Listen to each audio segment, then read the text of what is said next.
தாய் தந்தையரை போற்றி செய்து குரு இல்லாத பாடம் உருட்டு பாடம்னு சொல்கிறாங்க. குரு இல்லாத பாடம் உருட்டு பாடம் அப்படிங்கிறது ஒரு பழமொழி. அதன்படி எனக்கு வழிகாட்டியாக இருந்து என்னை இந்த அளவுக்கு ஜோதிடத்தில் ஒரு அமைப்பாக கொண்டு வந்து என்னை உருவாக்கிய என் தந்தையை பாதத்தை பூர்த்தி செய்து ஒரு எதை பற்றி நம்ம பேசுகிறோம் அப்படிங்கிறது ஒரு அமைப்புங்க. இப்போ நான் எடுத்துக்கொண்டது என்னன்னாக்கா, வானத்தில் வந்து நமக்கு நட்சத்திரங்கள் லட்சக்கணக்கான நட்சத்திரங்கள் இருந்தாலும் ஜோதிடத்துக்காக 27 நட்சத்திரத்தை எடுத்திருக்காங்க. நட்சத்திரங்கள் அதில் வந்து 27 நட்சத்திரமும் நமக்கு சாதகமாக வருதா அப்படிங்கிறது தான் ஒரு பாயிண்ட். அப்போது இந்த 27 நட்சத்திரத்தில் எந்தெந்த நட்சத்திரம் நமக்கு எதிரடியாக வேலை செய்யுது அப்படிங்கிறது நம்ம தெரிஞ்சுக்கணும். அதுக்காக தான் இந்த நட்சத்திரத்தை பற்றி நம்ம பேச வந்தது. இப்போ வந்து கிராமத்திலலாம் பார்த்திங்கன்னா ஜோதிடத்தை பற்றி தான் பேசிகிட்டு இருப்பாங்க. ஆச்சுங்களா, கிராமத்தில் அந்த காலத்துலேருந்தே ஜோதிடத்தை பற்றி பேசிகிட்டு இருப்பாங்க. என்ன எப்படி பேசுகிறாங்க அப்படின்னாக்கா, ஒரு கணவன் மனைவி பிரிஞ்சிருக்கிறாங்க, அவங்க சூழ்நிலை பொறுத்து பிரிஞ்சிருக்கிறாங்க. அப்புறம் வந்து அந்த வீட்டில் இந்த பெரியவர் சொல்கிறாரு, என்ன கிரகமோ தெரியல, ஆளுக்கு ஒரு திசையாக பிரிஞ்சிருக்கிறாங்க அப்படிம்பார். அது ஒரு அங்கே கிரகமும் திசையும் வந்தாச்சு.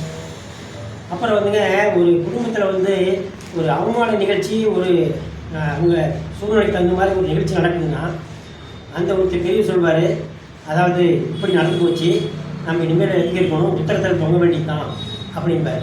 அது உத்தர நட்சத்திரம் வந்துருச்சாங்க, சூரியனுடைய நட்சத்திரம் வந்துருச்சு. அப்புறம் வந்துங்க ஒருத்தர் வந்து ஒரு உதவி கேட்க போகிறாரு ஒருத்தர்கிட்ட, இந்த மாதிரி எனக்கு உதவி செய்யுங்க அப்படின்னு சொல்லி கேட்க போகிறாரு. அவரே இல்லாதவர்.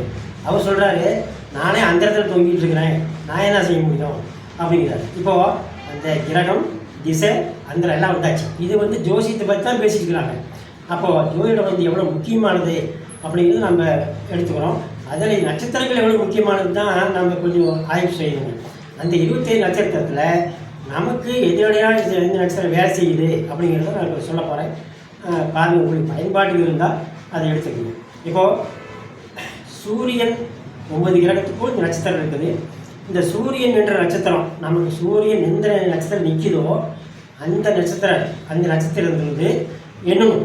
நாம் பிறந்த ஜாதகத்தில் சூரியன் எந்த நட்சத்திரத்தில் நிற்கிதோ அந்த நட்சத்திரத்துலேருந்து எண்ணி வந்துச்சுன்னா 12 நட்சத்திரம் நமக்கு எதிரடியாக வேலை செய்யும். 12 நட்சத்திரம் நமக்கு எதிரடியாக வேலை செய்யணும். அப்போ அந்த எதிர நட்சத்திரம் அப்படின்னு சொல்லி பார்த்தீங்கன்னா 5, 7, 8, 10, 12, 14, 15, 18, 21, 22, 23, 27 இந்த 12 நட்சத்திரமும் நமக்கு எதிரடியாக வேலை செய்யணும். நாமளும் பார்த்துக்கலாம், நம்மக்கிட்ட கஸ்டமர் வந்தாங்கன்னா அவங்களுக்கும் கொஞ்சம் தெரியப்படுத்தலாம். இதெல்லாம் கொஞ்சம் பயன்பாடு வரும். சூரியன் வந்துங்க ஒரு அரசு துறையில் நம்ம ஒரு முக்கியமான ஒருத்தரை பார்க்க போகிறோம் பார்த்தீங்களா, ஒரு வந்து அரசாங்கத்துறையில் வந்து ஒரு வேலைவாய்ப்பு கேட்க போகிறோம், ஒரு அதிகாரியை பார்க்க போகிறோம்.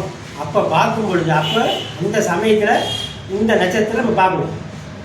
அந்த சமயத்தில் ஒரு அதிகாரி சூரியன்னா அரசு சம்பந்தப்பட்ட விஷயம், அவங்கள ஏதாவது அலுவலகத்தில் பார்க்க போகிறதோ, அவங்கள தான் சந்திக்க போகும்பொழுதோ இந்த மாதிரி நட்சத்திரம் இந்த எண்ணிக்கை இருந்துச்சுன்னா அந்த செயல்பாடு நமக்கு ஒரு சரி வராது அப்படின்னு நம்ம தெரிஞ்சுக்கணும். ஆச்சுங்களா, அது வந்து சூரியனுடைய அமைப்பு. அடுத்தது வந்து சந்திரனுக்கு 7 நட்சத்திரம் எதிரடியாக வேலை செய்யும்.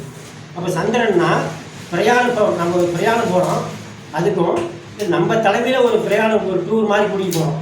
ஆச்சுங்களா, 10 பேர்த்த கூட்டிகிட்டு போகிறோம் பிரயாணம். அதெல்லாம் வந்து திருமணத்துக்கு கூட இது முக்கியமாக எடுத்துக்கிறோம். அதுக்கு வந்து 7 நட்சத்திரங்கள் எதிரடியாக வேலை செய்யுது. 7 நட்சத்திரங்கள்.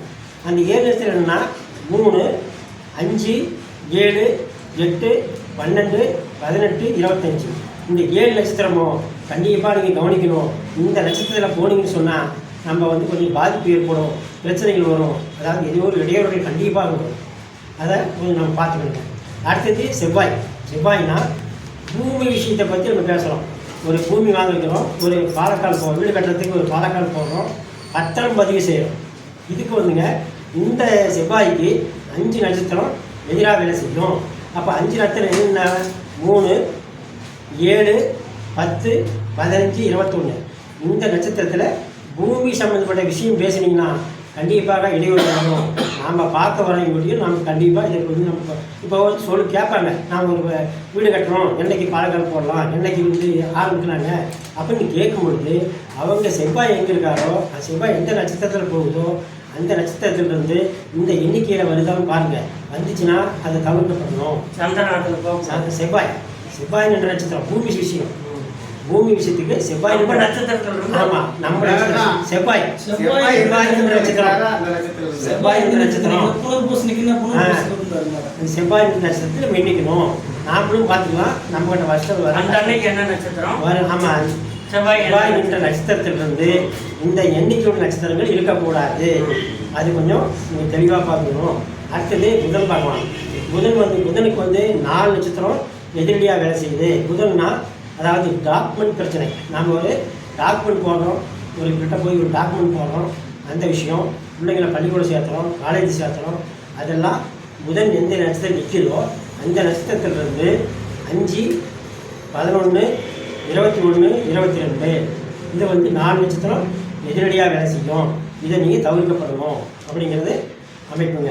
அடுத்தது வந்துங்க குரு பகவானுக்கு 3 நட்சத்திரம் எதிரடியாக வேலை செய்யும். இது வந்து திருமண தேதி குறிக்கிறது முக்கியமாக பார்க்கணும். ஒரு பொண்ணு மாப்பிள்ளை வராங்க, திருமணத்தை குறித்து திருமணம் நாள் பார்க்கணுங்க அப்படின்னு சொல்லும்பொழுது அவங்களுக்கு குரு என்ற வீட்டில் இருக்கிற நட்சத்திரத்திலிருந்து இந்த எண்ணிக்கையோட நட்சத்திரங்கள் வரக்கூடாது. இல்லாத நாள் பார்த்து குறிக்கணும். அதாவது 6, 6ஆவது நட்சத்திரம், 7, 9 இதெல்லாம் வராமல் பார்த்துக்கணும் குருவுக்கு. அடுத்தது வந்துங்க சுக்கிரனுக்கு 3 நட்சத்திரம் எதிரடியாக வேலை செய்யும். அதாவது ஒரு பெண் பார்க்க போகிறதுக்கு கேட்பாங்க, நாங்கள் பெண்ணு பார்க்க போகிறோம் ஆச்சுங்களா, அது என்ன நாள் பார்த்து சொல்லுங்கன்னு கேட்பாங்க. ஏன்னா வாகனம் புதுசாக நாங்கள் வந்து எடுக்கிறோம், இதெல்லாம் நம்ம பார்த்துக்கணும். அதுக்கு வந்துங்க 3 நட்சத்திரம் உங்களுக்கு எதிரடியாக வேலை செய்யும். அந்த சுக்கிரன் நட்சத்திரத்துலேருந்து அதாவது 20ஆவது நட்சத்திரம், 22ஆவது நட்சத்திரம், 24ஆவது நட்சத்திரம் இதை கொஞ்சம் கண்டிப்பாக நீங்கள் பார்த்து கொடுக்கணும்.